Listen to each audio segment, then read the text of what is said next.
જય શ્રી કૃષ્ણ. સ્વાગત છે તમારું છાયાની વાનગીઓમાં. આજે હું તમારા માટે લઈને આવી છું મોહડીમાં મળે એવી જ નરમ અને સોફ્ટ સુખડીની રેસીપી. તો ચાલો બનાવવાની શરૂઆત કરીએ. એને માટે આપણે એક બાઉલ જે આપણે રોટલી બનાવીએ છીએ એ રેગ્યુલર લોટ લેવાનો છે, પોણો બાઉલ ઘી લેવાનો છે અને પોણો બાઉલ ગોળ લેવાનો છે. તો એને માટે આપણે એક પેન ગરમ કરવા મૂકી દીધું છે. એની અંદર આ બધું ઘી નાખી દેવાનું છે. પછી આપણે એમાં રોટલીનો લોટ નાખીને એને ધીમે તાપે શેકવાનો છે. આમાં મેં ઘી ઓગળેલું લીધું છે એટલે પોણું બાઉલ લીધું છે, પણ તમે જો જામેલું ઘી લ્યો તો થોડું ઓછું લેવાનું.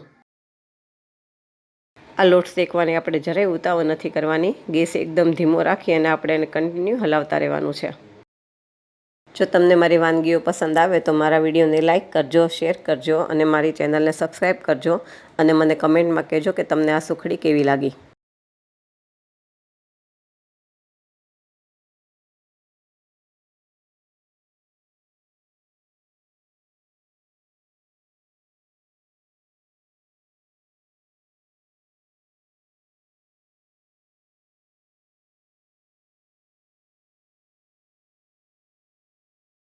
જુઓ, આપણો લોટ થોડો થોડો શેકાવા માંડ્યો છે, થોડો થોડો હળવો પણ થઈ ગયો છે અને થોડો થોડો કલર પણ ચેન્જ થઈ ગયો છે.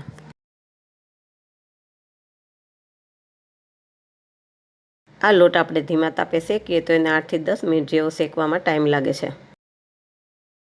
જુઓ, આપણે આવો કલર થાય ત્યાં સુધી એને શેકવાનો હતો. તો અત્યારે આપણો લોટ પરફેક્ટ શેકાઈ ગયો છે. હવે આપણે આમાં 2 ચમચી ઘરની મલાઈ નાખી દઈશું, જેથી કરીને આપણી સુખડી એકદમ સોફ્ટ બને.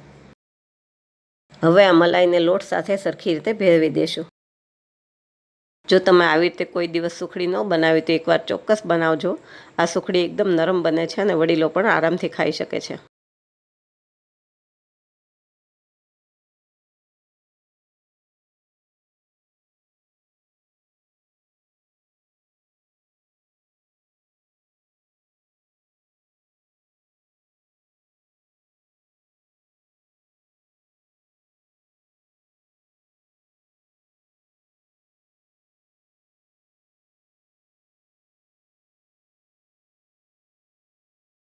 હવે આપણો લોટ શેકાઈ જવા આવ્યો છે. તો આપણે જે થાળીમાં સુખડી પાથરવાની છે એમાં આપણે ઘી લગાવી દઈશું.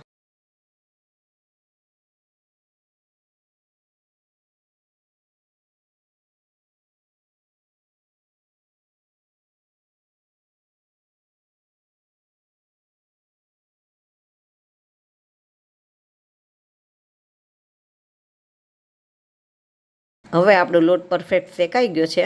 તો આપણે ગેસ બંધ કરી દઈશું અને લોટને થોડો ઠંડો થવા દઈશું. જો આપણે ગરમ લોટમાં ગોળ નાખશું તો ગોળની ચાસણી આવી જશે અને આપણી સુખડી કડક બનશે. એટલે લોટને થોડો ઠંડો થવા દીધો છે. હવે મિશ્રણ 5 મિનિટ ઠંડુ થયા બાદ આપણે એમાં ગોળ નાખી દઈશું અને બધાને બરાબર મિક્સ કરી દઈશું.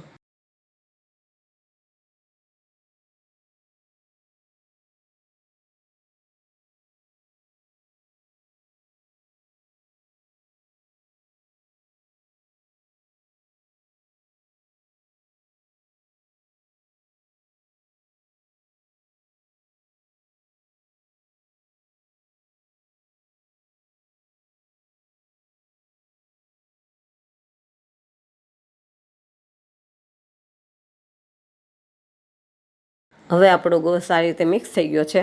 તો હવે આ બધા મિશ્રણને આપણે ઘી લગાવેલી થાળીમાં રાખી દઈશું.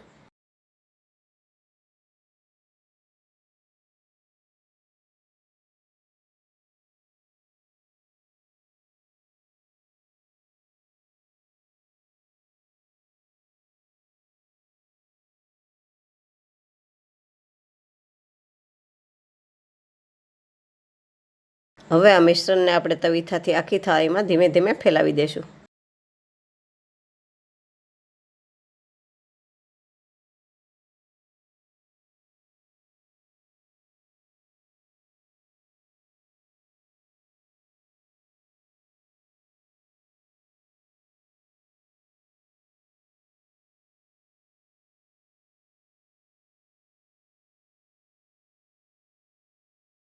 જો તમારી પાસે આવી નાની કોઈ વાટકી હોય તો એને તળિયે ઘી લગાડી અને આનાથી પણ તમે સુખડીને પાથરી શકો છો.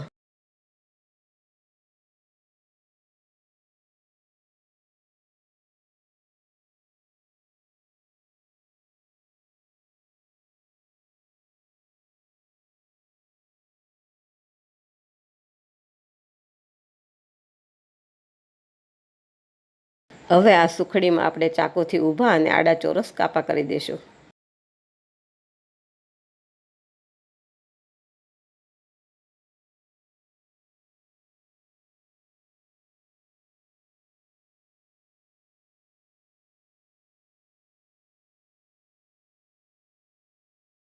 જુઓ, તમને આ સુખડી હું કાઢીને બતાવું. બની છે ને એકદમ નરમ અને સોફ્ટ.